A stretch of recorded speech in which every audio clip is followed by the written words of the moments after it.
Lalit ji, I remember कुछ दिन पहले जब हमारी बात हो रही थी regarding the show, right? And आप बहुत you were showing a lot of interest in and you believe in this particular aspect of celebrating the journey of any particular basically the human journey, celebrating the human journey, right? And somewhere I could resonate it with it very strongly, because at Enable India, we also firmly believe, practice, and follow the celebration of human spirit. I think the time today is very apt because we are nearing towards the World Sickle Day, which is on 19th June. And we have with us the subject matter expert, Lalit ji, who will be educating us more about the disease and the way forward. So again, a very warm welcome to you, Lalit ji. Lalit ji, हम आपसे हमारा पहला सवाल है to know about you. आप अपने बारे में हमें हमें बताएं, आपकी जर्नी के में बताएं, आप कहाँ से हैं and how did you come to know about the sickle cell disease. नमस्ते। पहले तो मैं इनेबल इंडिया का और First, पूरी टीम को I would धन्यवाद like to देना thank चाहता Enable हूँ India कि and the मुझे team यहाँ पे to बुलाया है। invite me to this मेरा conference. नाम ललित किशोर पारगी है। My name is मैं Lalit sickle cell Kishore warrior Pargi. हूँ I am a और sickle cell मैं warrior, राजस्थान के छोटे से डिस्ट्रिक्ट उदयपुर से आता हूँ। and I am from Udaipur, a small मेरा district in Rajasthan. मैं as a profession nursing staff हूँ और मैं I am a nurse national by alliance profession. Sickle cell organisation का एग्जीक्यूटिव मेंबर हूँ। साथ ही राजस्थान में सिकल सेल सक्षम फाउंडेशन का फाउंडर हूँ और सेंटर ऑफ एक्सीलेंस जो हमें रिसेंटली मिला है उसका नर्सिंग इंचार्ज भी हूँ।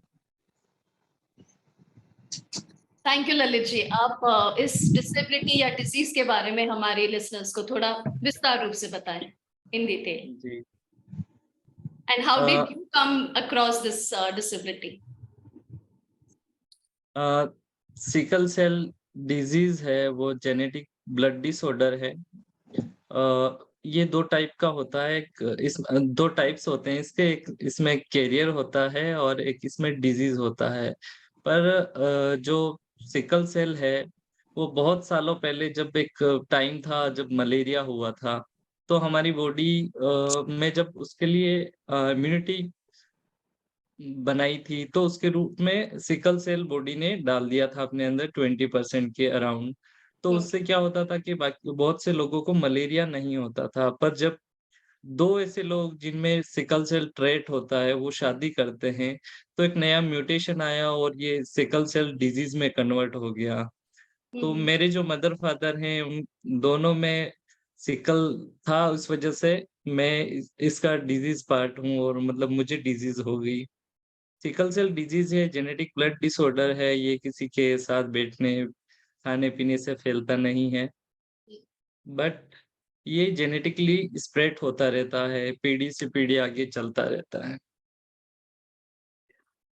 आपको कब पता चला कि आपको ये डिजीज है? मेरा डायग्नोस काफी लेट है। जब तक मैं 16 साल का था okay. तब मुझे डायग्नोस हुआ।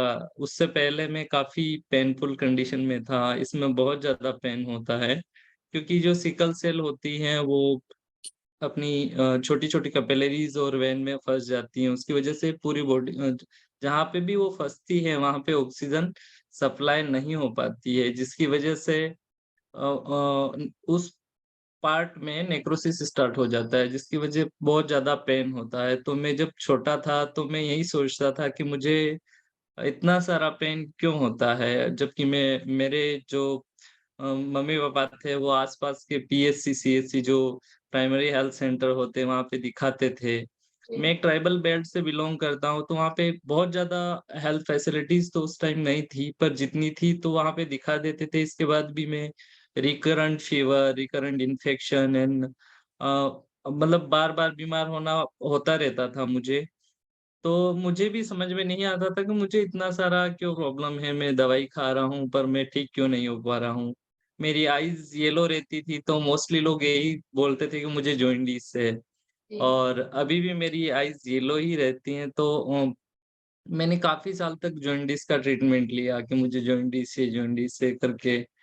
बट मेरा डायग्नोस जब उस स्टेज में हुआ जब मैं 12th में था और काफ़ी बहुत ज़्यादा एग्ज़िशन था, पढ़ाई का भी थोड़ा-सा था तो तब मेरा जो हीमोग्लोबिन लेवल है वो काफ़ी डाउन हो गया और बहुत ज़्यादा कॉम्प्लिकेशन के साथ में यहाँ पे हमारे यहाँ पे पास में गुजरात पड़ता है, तो मैं अहमदाबाद के एक प्राइवेट हॉस्पिटल में एडमिट हुआ तब मुझे पता चला कि मुझे सिकल सेल है। इतने दिन तक मैं ब्लाइंडली पेन सहता रहा कि मुझे इतना सारा पेन क्यों है। आपने 2 चीज़ कही इसमें ललित जी। एक तो आपने अपने एक स्पेसिफिक सिम्पटम के बारे में बताया कि आपकी आईज़ येलो रहती थी, बहुत बॉडी पेन होता था। ये ऐसे ही रहती है या सिम्पटम्स या डिफर करती है from person to person? And also मेरा दूसरा क्वेश्चन ये है, क्योंकि आपने बताया कि डायग्नोसिस लेट हुआ जब आप 16 साल के थे, तो इसका कोई स्पेसिफिक रीज़न है कि why it took time so much to find out about the disease? तो एक तो सिम्पटम्स और दूसरा डायग्नोसिस। जी। मैम सिकल सेल डिज़ीज़ के जो सिम्पटम होते हैं वो सबसे पहले तो सीवियर पेन, बहुत ज़्यादा पेन होता है जो नॉर्मल मतलब मेडिसिन से ठीक नहीं होता है ये समझिए। देन जी। आइज़ येलो रहती हैं, इसके बाद हीमोग्लोबिन की कमी हो जाती है, खून की मोस्टली कमी हो जाती है। इसके बाद बहुत सी time recurrent infection, recurrent fever और स्ट्रोक ये सब चीज़ें इसके सिम्पटम्स हैं कि इससे इतनी सारी प्रॉब्लम्स होती हैं और लेट डायग्नोस होने का मतलब मैम उस टाइम प्रोफेशनली भी इसके लिए अवेयरनेस इतनी ज़्यादा नहीं थी कि लोग जानते ही नहीं थे कि सिकल सेल क्या है। अभी रिसेंटली 3-4 सालों में इसके लिए थोड़ा-सा काम होने लगा है। पहली बात तो ये है इसके लिए जो स्पेशली ब्लड टेस्ट ही होता है पर उसके लिए मशीन्स अवेलेबल नहीं थी। ओके। तो पता ही नहीं चल पाता था कि सिकल सेल एनीमिया है क्या और प्रोफेशनली भी बहुत से लोग नहीं जानते थे। इस वज़ह से मेरा डायग्नोस काफ़ी लेट हो पाया। ओके। आपने कहा कि बहुत लैक ऑफ अवेयरनेस है ललित जी, और आप ये जब पिछले दिनों हमारी जो भी बातें हो रही है, आप इसको लेके काफ़ी स्ट्रेस्ड हैं, क्योंकि there is no proper mass awareness happening regarding the sickle cell disease. तो किस लेवल तक ये लैक ऑफ अवेयरनेस इम्पैक्ट कर रहा है?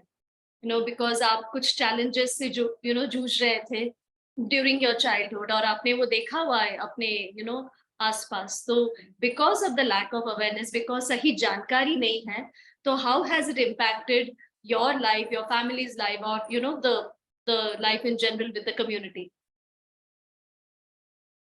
अ, मैम पहला तो मैं ये कहना चाहूँगा सबसे पहले तो अगर प्रोफेशनली अवेयरनेस इसमें अगर आएगी, तो डेफ़िनेटली इसके लिए अभी तो मैम वर्क होने लग गए हैं और आज ही जब मैं आपसे बात कर रहा हूँ तो मुझे बड़ी खुशी भी है और मैं एक खुशखबर भी देना चाहूँगा कि सिकल सेल के लिए नेशनल मिशन आज मतलब आज ऑर्डर आया है 27 तारीख को लॉन्च हो रहा है। अरे जो वाह! 0 से 40 ईयर के सभी लोगों को स्क्रीनिंग किया जाएगा, मास स्क्रीनिंग किया जाएगा, करीब 7 करोड़ लोगों को इंडिया वाह! में, जो हमारे प्रधानमंत्री जी मध्य प्रदेश में 27 तारीख को लागू करने वाले हैं। और मैम इससे पहले ये था कि अवेयरनेस प्रोफेशनली भी इतनी ज़्यादा नहीं थी कि इसके लिए कुछ किया जा सके। अब क्या धीरे-धीरे अवेयरनेस तो बढ़ने लगी है और अब जैसे-जैसे पता चल रहा है, जैसे मैं खुद भी वर्क करता हूँ हमारे यहाँ के रिमोट एरिया में। पहले तो मैम ये है कि जो प्रॉब्लम है जेनेटिक है और ब्लड से जुड़ी हुई है, तो लोग बहुत से अपने आप को एक्सपोज़ करने में डरते हैं कि नहीं मैं बताऊँगा तो मेरा क्या होगा या मेरी फैमिली मुझसे कोई शादी नहीं करेगा। एक्चुअली ब्लड डिसऑर्डर का नाम लेते ही बहुत से लोगों के मन में एचआईवी जैसा सोचने लग जाते हैं कि ये कहीं इस तरह की डिज़ीज़ तो नहीं है। हुँ, पर हुँ। ये बिल्कुल ऐसा नहीं है, सिकल सेल डिज़ीज़ ये जेनेटिक प्रॉब्लम ज़रूर है, पर ये किसी को इन्फेक्शियस और डिज़ीज़ नहीं है। ओके। थैंक यू ललित जी। आंकड़े क्या कहती है? What is the data saying currently national level पे या आपके स्टेट लेवल पे? कितना how how serious is the situation? Ma'am अभी करंटली यहाँ पे करीब ये कह सकते हैं 14 लाख लोग सिकल सेल से पीड़ित हैं इंडिया में। ओके लगभग बोल रहा हूँ, क्योंकि प्रॉपर अभी तक प्रॉपर कोई डाटा नहीं है, या पूरी तरह से स्क्रीनिंग का इतना कोई डाटा नहीं है, और करीब 5 से 7 करोड़ लोग जो हैं वो एएस पैटर्न हैं, जिसको सिकल सेल वाहक बोलते हैं हम लोग, जो कैरियर का काम करते हैं वो हैं। और मेरे यहाँ पे स्टेट में हम लोगों का जो राजस्थान स्टेट है, उसमें हमारा जो साउथ राजस्थान है वो अफेक्टेड है, वो ट्राइबल पॉपुलेशन है। यहाँ की प्रेविलेंस 15 से 20% हो सकती है मैम। एक्यूरेट इसलिए नहीं बोल सकता हूँ मैं, क्योंकि यहाँ पे अभी तक स्क्रीनिंग स्टार्ट नहीं हुई है, पर इतनी है अभी तक। मेरा जो सेंटर है उसमें उसकी बात अगर मैं करूं तो मेरे पास करीबन 200 242 तो जो बच्चे हैं न्यूबॉर्न स्क्रीनिंग में आए हुए वो पॉजिटिव हैं। रिसेंटली 1 साल में 13,000 बच्चों में 242 बच्चे पॉजिटिव हैं। एंड ओके देन 200 के आसपास हमारे एडल्ट पेशेंट रजिस्टर्ड हैं, और 400 के करीब हम लोग फैमिली स्क्रीनिंग अभी तक पिछले 2 महीनों में कर चुके हैं। Wonderful and this is through your centre of excellence, ये जो यस। स्क्रीनिंग्स, ओके ग्रेट, उसके बारे में बेशक चर्चा करेंगे इन डिटेल। ललित जी, आप पिछले दिनों जब हमारी तैयारी ये चल रहे थे, आपने एक बहुत इंटरेस्टिंग सा पैटर्न मुझे बताया था, एंड आप रुक गए थे क्योंकि आपको सारी ऑडियंस को यहाँ बताना था कि कैसे ये सिकल सेल डिजीज वेरी करता है from one region to another, और आपने एक पैटर्न आइडेंटिफाई किया है, तो उसके बारे में अपने हमारे लिसनर्स को बताएं। जी मैम, सिकल सेल, वैसे तो सिकल सेल को एसएस पैटर्न बोलते हैं, जिसमें हीमोग्लोबिन का वेरिएंट जो आरबीसी है वो हीमोग्लोबिन है वो एस हो जाता है, एस यानी सिकल हीमोग्लोबिन। पर ये सिकल हीमोग्लोबिन अगर पंजाब में एक वेरिएंट मिलता है, या पंजाब के उन रीजनों में जहाँ पे हीमोग्लोबिन का वेरिएंट डी मिलता है, उसके साथ भी अगर कोई शादी करता है, जैसे डी वेरिएंट के साथ इसकी शादी हो जाए, तो हो सकता है वो भी अफेक्टेड हो। दूसरा ये एक ई आता है अमीरात, हीमोग्लोबिन ई, उसके साथ भी अगर इसी तरह से सिकल की अगर शादी होती, सिकल एचबीएस की शादी एचबीई के साथ हो, तो ये भी उसी तरह सिकल सेल डिजीज की तरह ही होता है। एंड देन एक सी आता है, हीमोग्लोबिन सी, उसका भी यही है कि अगर आप सिकल के साथ शादी कर रहे हैं तो शायद आपके बच्चों में इसी तरह के सिम्टम्स आए। और दूसरा एक होता है डी, डी पंजाब में बता चुका हूँ जी मैम। तो ये सी वाला वेरिएंट कहाँ देखने के लिए मिलता है ज्यादातर, कौन से रीजन में, कोई स्पेसिफिक ऐसा है? In which specific region we can see the C variant? जैसे जो अरब कंट्रीज है उसमें मोस्टली तो देखने को मिलता है, पर कुछ कुछ जगह अपने यहाँ पे भी, इंडिया में भी कुछ कुछ जगह पे देखने मिला है अभी तक। इसका कोई स्पेसिफिक कारण है कि ये सारे वेरिएंट्स के, ये इतने सारे वेरिएंट्स क्यों? मैम ये हो सकता है जैसे या तो जैसे कुछ लोग जैसे जो एचबी-डी है वो पंजाब की तरह पंजाब के वहां पे मिलता है, वहां से अगर कोई ट्रेवल करके या किसी कारण से जैसे राजस्थान में शिफ्ट हुआ है, तो उसकी शादी यहाँ पे कहीं हुई है, तो सिकल सेल जो एचबी-एस है उसकी एचबी-डी से शादी होती है, तो फिर वो मैम एक तरह से ये एक नया वो हो जाता है। इसी तरह से रीजन वाइज इसलिए है मैम कि अलग अलग जगह पे ये अलग अलग पाया जाता है। पर क्या होता है कि जब शादी होती है, या जैसे हम लोग कहीं जाके बस जाए दूसरी जगह पे और उनकी शादी उसके साथ हो, तो ये होता है। ओके, इंटरेस्टिंग, काफी कॉम्प्लेक्स पैटर्न आपने आइडेंटिफाई किया है।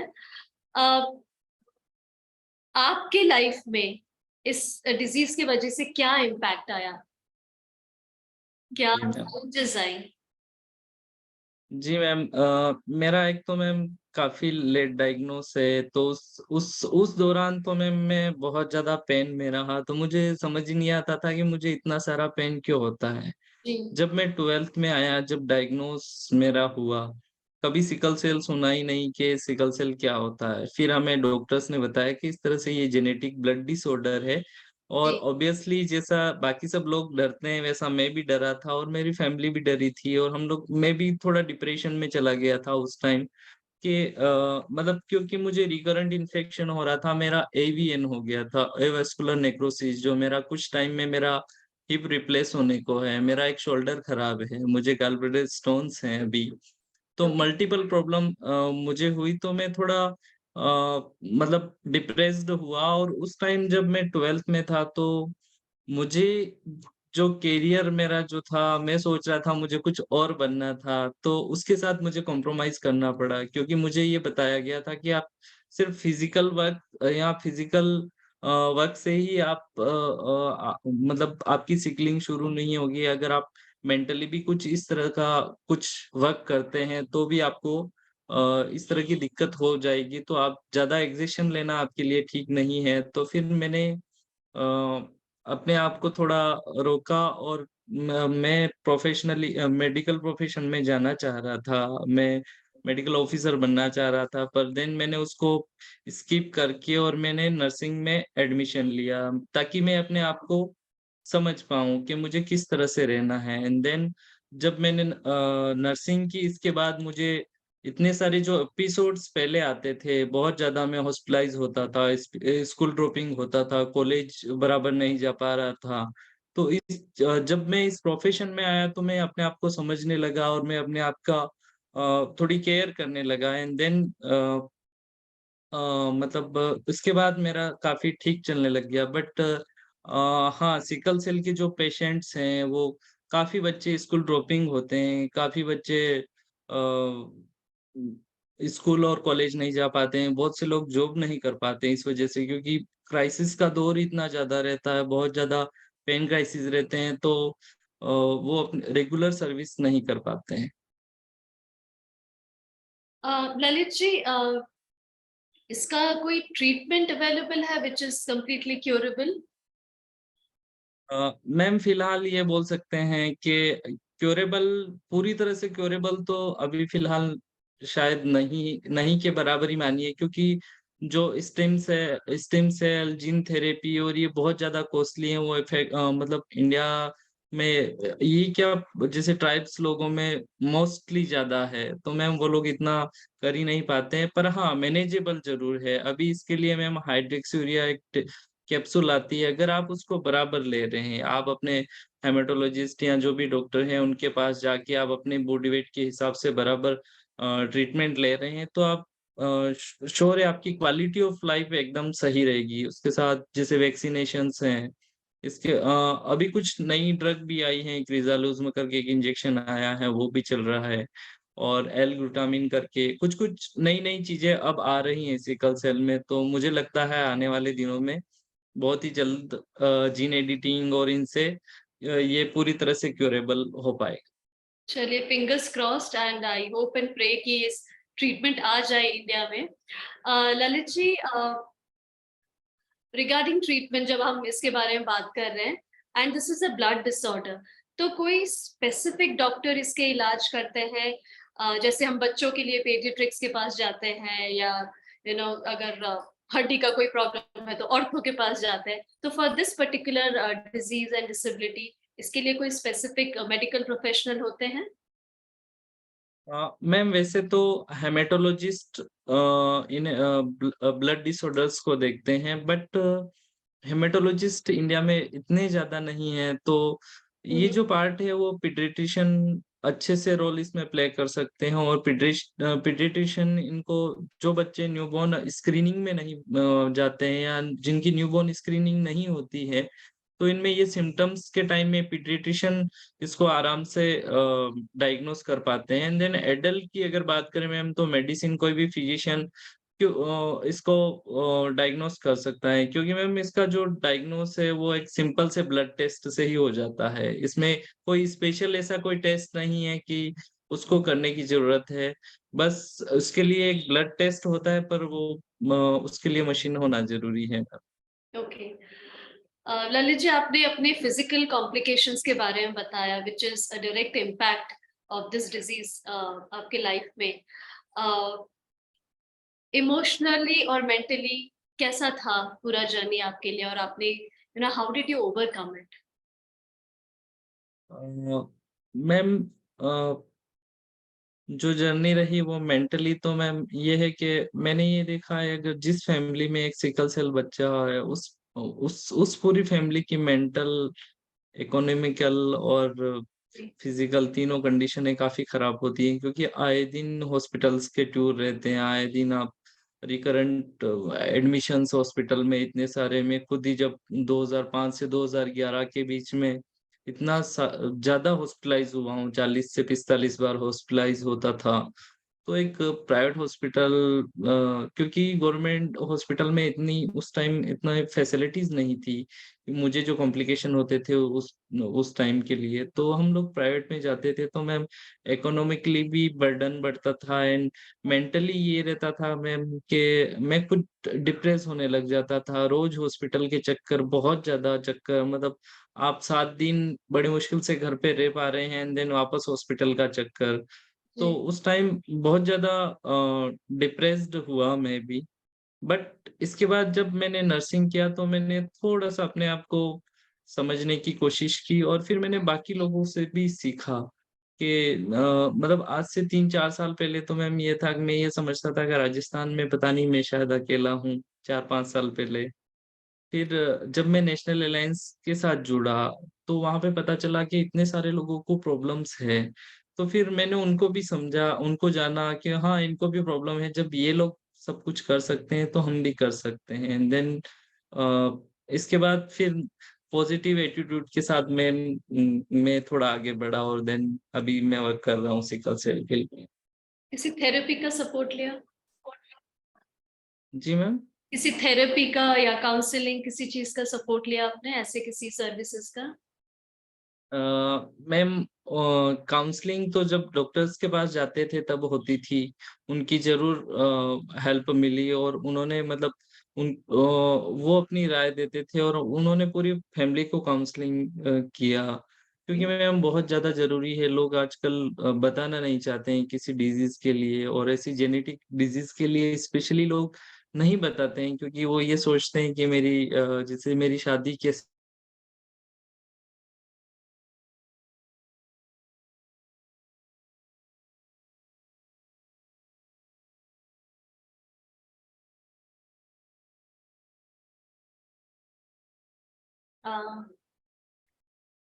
ललित जी, आप सुन पा रहे हैं मेरी आवाज अभी? जी जी मैम। आई थिंक थोड़ा टेक्निकल ग्लिच था। आप शादी के बारे में बोल रहे थे, तो फिर से रिपीट करेंगे? Sorry ma'am. आप कुछ शादी के बारे में बता रहे थे, तो फिर से रिपीट करेंगे? There was a technical glitch. जी मैम, मैं ये कहना चाह रहा था कि लोग जेनेटिक डिसऑर्डर के लिए बताने से काफी डरते हैं कि अगर हम बताएंगे तो मतलब बहुत से लोग इग्नोर करते हैं शादी के लिए और ये।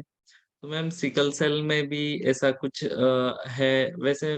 ऐसा होना चाहिए कि जिस तरह से एक कुंडली मिलाई जाती है, उसी तरह से सिकल सेल के लिए अपना जीनोटाइप जान के, और सिकल कुंडली हम लोगों के यहाँ पे हमने अपने सेंटर पे बना रखा है एक्चुअल में। तो वो सभी के लिए एप्लीकेबल है, क्योंकि बहुत ज्यादा जरूरी है कि जेनेटिक डिजीज है वो आगे स्प्रेड ना करें। तो राइट। उसके लिए उसको मिलाना बहुत ज्यादा जरूरी है, शादी से पहले ब्लड टेस्ट जरूर कराना चाहिए। ग्रेट। आपने 3 एस्पेक्ट्स के बारे में बताया जो आपके कॉम्प्लिकेशंस है, जिसके वजह से आपको दिक्कतें आ रही, फिजिकल, इमोशनल, मेंटली। तो क्या सॉल्यूशंस आप यूज करते हैं for a for a easy living, जो आपके रोज का दिनचर्या है? कोई ऐसा स्पेसिफिक सॉल्यूशन आप यूज करते हैं? आपने कहा कि आपको आगे चल के हिप रिप्लेसमेंट का जरूरत पड़ सकती है, एंड कुछ और भी अगर तकलीफें हैं बिकॉज ऑफ द डिजीज, तो उसके लिए आप कोई स्पेसिफिक सॉल्यूशंस यूज करते हैं, या आपने जितने भी केसेस देखे हैं आपके आसपास, उसके लिए कोई स्पेसिफिक ऐसे सॉल्यूशंस हैं जो लोग यूज करते हैं? जी मैम, जैसे जिन जिन बच्चों को एवीएन होता है उनको हम लोग एडवाइस करते हैं, और मैं खुद भी साइकिलिंग करता हूँ, योगा करता हूँ। और देन पेन इतना ज्यादा होता है मैम, तो उसके लिए जैसे हम लोग अपनी जो काउंसलर हैं या जो भी काउंसलर हैं उनको वो लोग बताते हैं कि आप म्यूजिक की तरफ थोड़ा म्यूजिक सुनिए जब आपको बहुत ज्यादा पेन होता है इस तरह से। तो मैम योगा है, साइकिलिंग है, स्विमिंग है, ये हम करते हैं।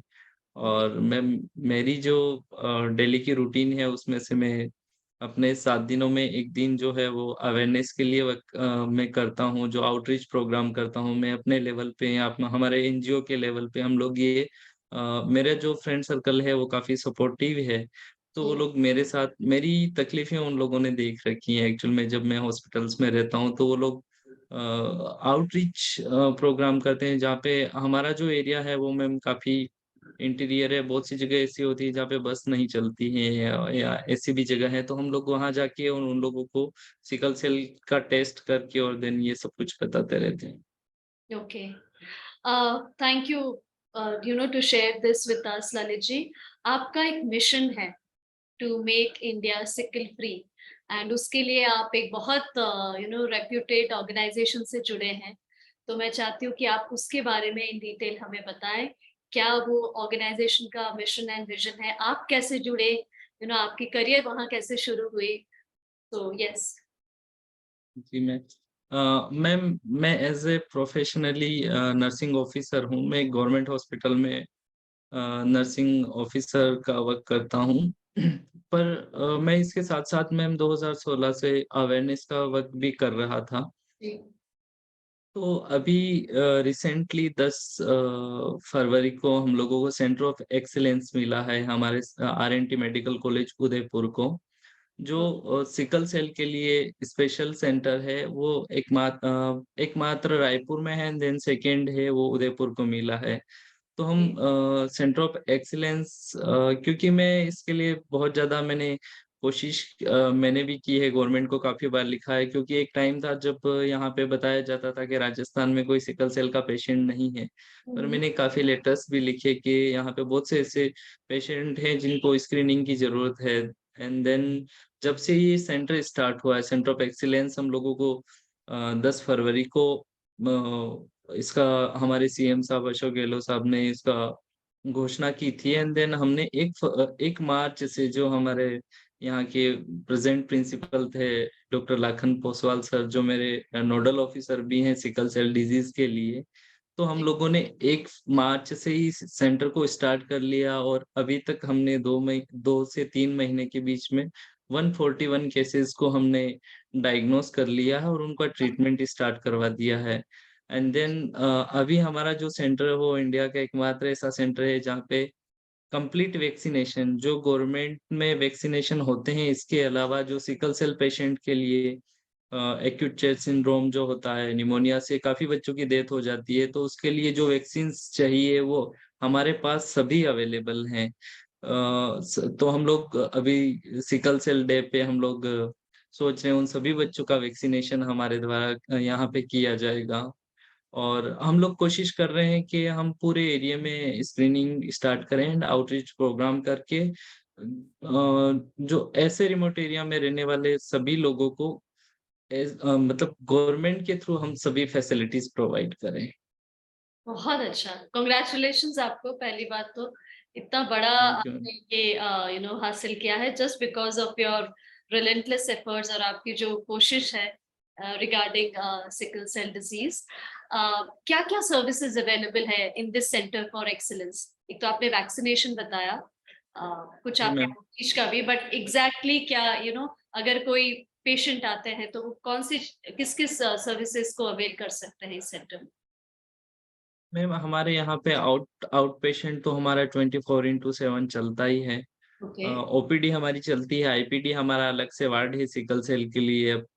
और इसके अलावा हमारी एक लैब है, एमडीआरयू लैब है, जो इसी के लिए पूरी तरह से मतलब सिकल सेल के लिए बनी हुई है। यहाँ पे मैम एक अच्छी चीज ये हो रही है अभी कि न्यूबॉर्न स्क्रीनिंग हो रही है।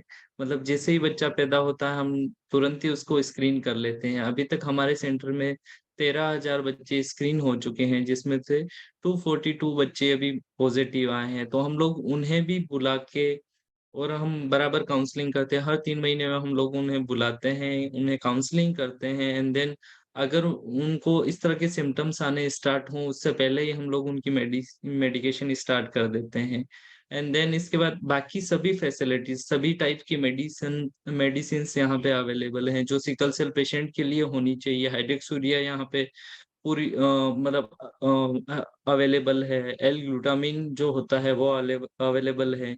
फेजालूज काफी महंगा इंजेक्शन है, फिर भी हमारी गवर्नमेंट और हमारे जो प्रिंसिपल सर हैं उनका काफी उन्होंने काफी प्रयास करके वो करीब एक एक बच्चे के लिए करीब 1 लाख के आसपास का इंजेक्शन होता है, 28 डेज में लगता है, पर वो भी हमारी गवर्नमेंट यहाँ पे इस सेंटर पे दे रही है और हम लोग वो भी प्रोवाइड करते हैं। बहुत अच्छा। आपका रोल क्या है इस सेंटर में? आप अगर प्रोफेशनली आप क्या करते हैं? जी मैम, मेरा रोल एज ए इंचार्ज हूँ मैं इस सेंटर का पूरा। मतलब ये है कि यहाँ पे जितने भी पेशेंट्स आते हैं वो पर्सनली मुझे अच्छे से जानते हैं, और इवन जो मेरा टाइमिंग है 8 बजे से 2 बजे तक का, इसके बाद भी अगर कोई पेशेंट आता है तो मैं इमीडिएट उनके पास पहुंचता हूँ, क्योंकि मैं इन सब चीजों से निकल चुका हूँ और मुझे ये पेन क्राइसिस काफी आते थे, तो मैं उनकी प्रॉब्लम अच्छे से समझता हूँ।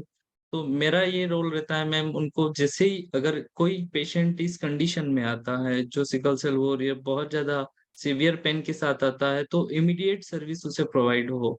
तो मेरा रोल वही रहता है कि मैं उसे तुरंत बिना किसी प्रॉब्लम के और बिना किसी रुकावट के मैं उसे तुरंत ही मेडिसिन स्टार्ट करवा देता हूँ और उसे एडमिट करवा देता हूँ मैं। और साथ ही मैम काउंसलिंग एक बहुत बड़ा पार्ट है, क्योंकि जब फर्स्ट टाइम कोई डायग्नोस होता है यहाँ पे तो थोड़ा सा डरता है, अरे एक जेनेटिक डिसऑर्डर है इस तरह से, ये तो पीढ़ी दर पीढ़ी और ब्लड डिसऑर्डर है, तो काउंसलिंग एक बड़ा पार्ट है मैम। तो मैं पहले अपने आप को बताता हूँ कि देखो मेरी एज अभी 34 ईयर है और मुझे सिकल सेल है, तो मैं अगर अच्छे से जी सकता हूँ क्वालिटी ऑफ लाइफ, तो आप भी जी सकते हैं। बस आप मेडिसिन और उनकी पूरी फैमिली को मैं काउंसलिंग करता हूँ मैम। जी बहुत मैम। अच्छी बात है, thank you Lalit ji. Curious to know, क्योंकि कुछ देर पहले आपने प्रेवलेंस रेट के बारे में बात की थी और आपके यहाँ काफी हाई है रेट, एंड क्या ये कारण है? आवाज आ रही है ललित जी मेरी? अभी आ रही है। Okay. अभी पहले से नहीं आई थी। Yes, I'll repeat again. I'm just curious to know, Lalit ji, आपने प्रेवलेंस रेट के बारे में बात किया था कुछ देर पहले, एंड आपने कहा था कि आपके एरिया में, आपके रीजन में काफी हाई है प्रेवलेंस रेट। तो क्या यही रीजन है कि यहाँ पे सेंटर ऑफ एक्सीलेंस है और पूरे भारत में सिर्फ 2 ऐसे इंस्टीट्यूट है? तो व्हाट इज, क्या है इक्वेशन, क्या है इसका, क्या, अगर आप इसके बारे में थोड़ा बताएं हमें। जी मैम, यहाँ का प्रिविलेंस बहुत ज्यादा है, इसी वजह से यहाँ की गवर्नमेंट ने और मैम ये वैसे सेंट्रल गवर्नमेंट और स्टेट गवर्नमेंट दोनों का इनिशिएटिव है, और यहाँ पे देने का कारण यही है कि यहाँ पे प्रिविलेंस बहुत ज्यादा है। जी मैम। So अच्छा, so ये direct there's a direct reason behind it. Lalit ji, आप क्या मैसेज देना चाहते हैं हमारे लिसनर्स को? What is the, what is your special message? क्योंकि 19 तारीख को वर्ल्ड सिकल डे है, world sickle cell disease day है, एंड आज आप हमारे साथ as a subject matter expert है, so what is that special message that you would like to give to our listeners today? Ma'am सबसे पहले तो मैं ये कहना चाहूंगा कि सभी को अपना जीनोटाइप जानना चाहिए, और अपना जीनोटाइप जानना बहुत ज़्यादा ज़रूरी है। और दूसरा मैं ये कहूँगा कि प्रॉब्लम्स बहुत सी हैं, प्रॉब्लम्स आती रहती हैं, पर उससे लड़ना चाहिए। मैंने अभी तक मतलब जब बहुत ज़्यादा दिक्कतें थी तब मैंने देखा है वो टाइम भी, और मैं अभी बाकी पेशेंटों को मैं सर्विस प्रोवाइड करता हूँ, तो मुझे इतना मतलब जो सुकून मिलता है मैम, वो वही लगता है कि मतलब मेरे जैसे जो बच्चे हैं जी, उनको किस तरह से बचाया जाए। और मैं सभी से मैं यही कहना चाहूँगा कि ब्लड टेस्ट, ये जो मैंने आपको सिकल कुंडली के लिए बोला था, उसे ज़रूर मैच करना चाहिए, और करने के बाद ही शादी करनी चाहिए। थैंक यू ललित जी। आपको एक चीज बताना चाहूंगी कि जिस तरीके से आप इस कॉज को you are advocating for this cause, जिस तरीके से आप इसको इतने पैशनेटली इसको आगे बढ़ा रहे हैं, इसके लिए काम कर रहे हैं। वैसे एट एनेबल इंडिया हम लोग भी काफी सारे डिसेबिलिटीज से जुड़े हुए हैं, and we are working on a campaign collective level. जब मैं कलेक्टिव कहती हूँ तो इसके पीछे एक मिशन है, एक मकसद है, to reach to help or to empower persons to overcome certain complications or challenges which is because of the disability. तो आप में वो सारे गुण हैं, you have all the qualities to run a collective, and I wish you all the best to start a collective for the sickle cell disease, क्योंकि आप इसमें इतने माहिर हैं, आप ये पूरे जर्नी देखे हुए हैं, आप इससे लड़े हुए हैं, आप इसके बारे में इतना काम कर रहे हैं, you are doing a wonderful job. So I wish you all the best, and क्यों ना एक सिकल सेल डिजीज की कलेक्टिव भी शुरू की जाए. So thank you so much Lalit ji for being with us today. बहुत ही informative था जो भी जितना भी आपने कहा about the disease and the disability and also about the rehabilitation part. Thank you so much on behalf of all the listeners and from the team of Enable India. I also thank my inclusion champions, Arunji and Saurav, for the sign language interpretation, and for the language interpretation are girls, Pragya and Devashri. Kavya, do we have any questions on the chat, or anybody would like to ask anything to Lalit ji regarding whatever we have talked today? Please put your questions on the chat box and we will take it up.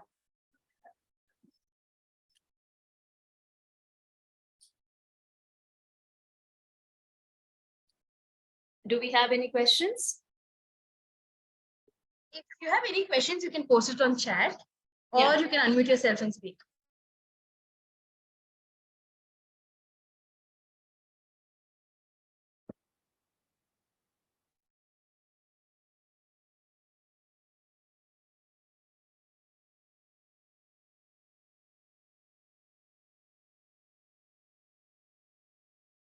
And this is just not about the disability or the disease. I think you can also we can all start networking through such platforms. So we have a question from Pragya, and she's saying, how has life expectancy changed for people with sickle cell disease? How has life expectancy changed for people with the sickle cell disease over the time? Yeah, Lalit ji, aap. Ji ma'am, sickle cell disease के साथ ma'am recently मैं बताना चाहूँगा, हम लोगों की national alliance of sickle cell organisation में एक मेंबर है, उनके दादा को सिकल सेल था, वो 80 ईयर के आसपास निकाल के एंड देन अभी कोविड टाइम में उनकी डेथ हुई है। तो मैम अगर क्वालिटी ऑफ लाइफ अच्छे से आपको जीनी है तो आप अच्छे से हाइड्रेशन अपना मेंटेन करें एंड देन मेडिसिन आप बराबर ले रहे हैं तो आप अच्छे से जी सकते हैं। Thank you, Lalit ji. Thank you, Pragya, for that question. We have another question from Nayantara. She's asking, how are you looking to build communities, a center of excellence, and overall awareness and acceptance? Ma'am centre of excellence के through awareness हम लोग, मतलब centre of excellence के through अब हम लोग क्या करने वाले हैं कि जो जितने भी मेडिकल ऑफिसर्स हैं, इवन हेल्थ प्रोफेशनल जो ग्राउंड जीरो पे वर्क करते हैं, आशास के साथ, तो हम लोग अपनी पहली जो मीटिंग या जो अवेयरनेस कैंपेनिंग होगी वो हम लोग आशास के साथ करेंगे, देन आंगनवाड़ी कार्यकर्ता के साथ करेंगे क्योंकि ग्राउंड लेवल में वो लोग रहते हैं, उनके साथ करेंगे। एंड देन आगे जैसे मेडिकल ऑफिसर्स हैं, इन सभी के साथ अवेयरनेस कैंपेनिंग या सीएमई का ऑर्गेनाइज करेंगे हम लोग हमारे एरिया के लिए। यहाँ ऐसा हम लोगों ने बना रखा है ताकि इससे टोटली अवेयरनेस फैले और हर कोई हेल्थ प्रोफेशनल के साथ साथ आम लोगों में भी इसकी जागरूकता बढ़े। Thank you, Lalit ji, and thank you, Nayantara ji, for this question. We have two more questions, Lalit ji, Nandini and Christo. and it's actually related. तो आप देखिए कैसे इसको आंसर करेंगे. How do you manage your work life? आप अपने I think we have talked about it, but I think Nandini को in detail जानना है. And what are the solutions you use at your workspace? Ma'am, जो मेरा work space है सबसे पहले तो सिकल सेल का है, तो मेरा इंटरेस्ट है इसमें वर्क करने का, तो मैं कभी थकता नहीं हूँ यहाँ पे वर्क करने के साथ, क्योंकि मुझे बड़ी खुशी होती है उन बच्चों की हेल्प करके या उन लोगों की हेल्प करते करके जो बहुत ज्यादा पेन में आते हैं, तो मैं उनके लिए तो 24/7 वर्क कर सकता हूँ और मैं करता हूँ मैम. हाँ मैम, ये जरूर है कि एग्जिशन, बहुत ज्यादा एग्रेशन इतना नहीं लेना चाहिए जिससे अपनी बॉडी को भी कुछ नुकसान हो, तो मैं उसका भी ध्यान रखता हूँ साथ में. मैं अपना प्रॉपर रेस्ट करने के बाद में करीबन 6 से 7 घंटे आराम से रेस्ट करता हूँ और मैं अपना हाइड्रेशन मेंटेन रखता हूँ, मेरी अपनी मेडिसिन्स मेंटेन रखता हूँ, और मेरी फैमिली जो है ना, मतलब काफी सपोर्टिव है, मेरी मिसेज और मेरे बच्चे जो है वो, मतलब मैं जब भी ड्यूटी पे रहता हूँ तो भी मुझे याद दिलाया जाता है कि हाँ आपने खाना वाना खाया है, या आपका पानी बराबर है या नहीं है. देन मेरा ऑफिस के बाद का जो रूटीन रहता है वो भी इसी तरह से रहता है कि पूरी तरह से मुझे ये बताया जाता है कि आप पहले अपना खुद का ध्यान रखना है, देन बाकी आप वर्क कीजिए. Thank you Lalit ji. I think जैसे आपने कहा एक स्ट्रॉन्ग सपोर्ट सिस्टम होना बहुत जरूरी है. एंड जी चाहे वो persons with disability, without disability, I think all of us need that support system to move ahead. We have a question from Shrishti, and Nayantara has, on behalf of Shrishti, Nayantara is asking, what are the reasonable accommodations required at work and everywhere?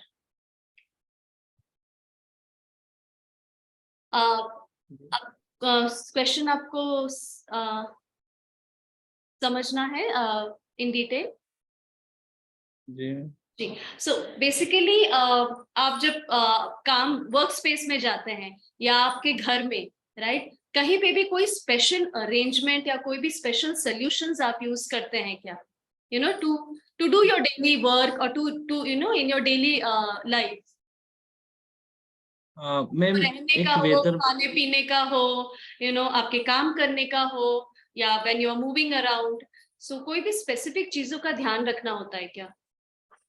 नहीं ma'am, एक weather का जरूर ध्यान रखना होता है ma'am, कि बहुत ज्यादा कहीं ऐसी जगह पे नहीं जाएं जहाँ पे बहुत ज्यादा ठंडा हो, तो उससे सिकलिंग स्टार्ट के होके पेन होने लग जाता है. जैसे कि बहुत ज्यादा ठंडे पैलेस पे आप नहीं जाएं. देन दूसरा ये है कि बहुत ज्यादा आप गर्मी में कहीं वर्क कर रहे हैं तो आप अपना हाइड्रेशन ध्यान रखें. दूसरा ये रहता है कि जैसे बारिश और ये जो चीजें हो रही हैं उसके लिए आप प्रॉपर अपना सब कुछ लेके जाएं, छाता लेके जाएं, भीगे ना, ये सब चीजें ध्यान रखनी होती है. बाकी ऐसा कुछ नहीं. Thank you. I hope it helps, Srishti. Thank you, Lalitji. Any other questions? If anybody would like to unmute and ask also to Lalitji.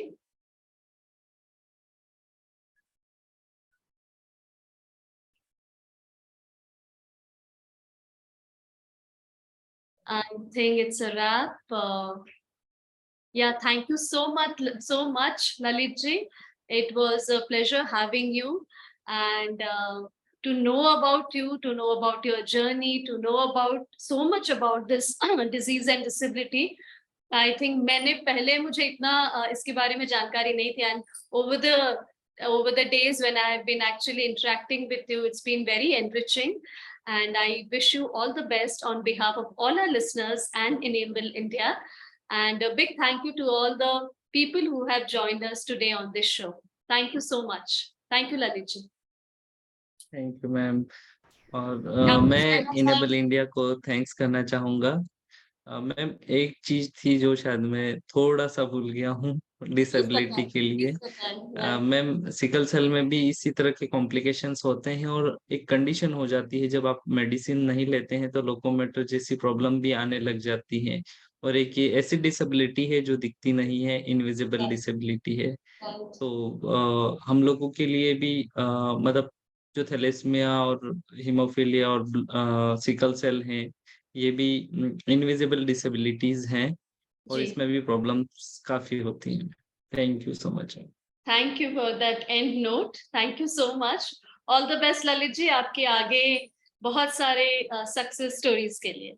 Thank you. Thank Bye you, everybody, and thanks to our sign language interpreters, Arun and Saurabh, for being here, and even Pragya and Devashri, who were translating the whole thing in English in the interpretation section as well. So thank you so much, everyone, for joining in our fireside chat. And Lalitji, as always, so patient and explaining everything so simple. Thank you so much for making, something that is so biologically related to something that everybody can understand, right? The medical model of disability to the social model of disability. So thank you so much. And Ritu, thank you so much for moderating the session as well. We'll bring in more sessions for all of you, and everybody have a great weekend. And thank you. See you in the next fireside chat and more events organized by anybody. Thanks, Kavya. Thank you. Bye-bye. Thank you.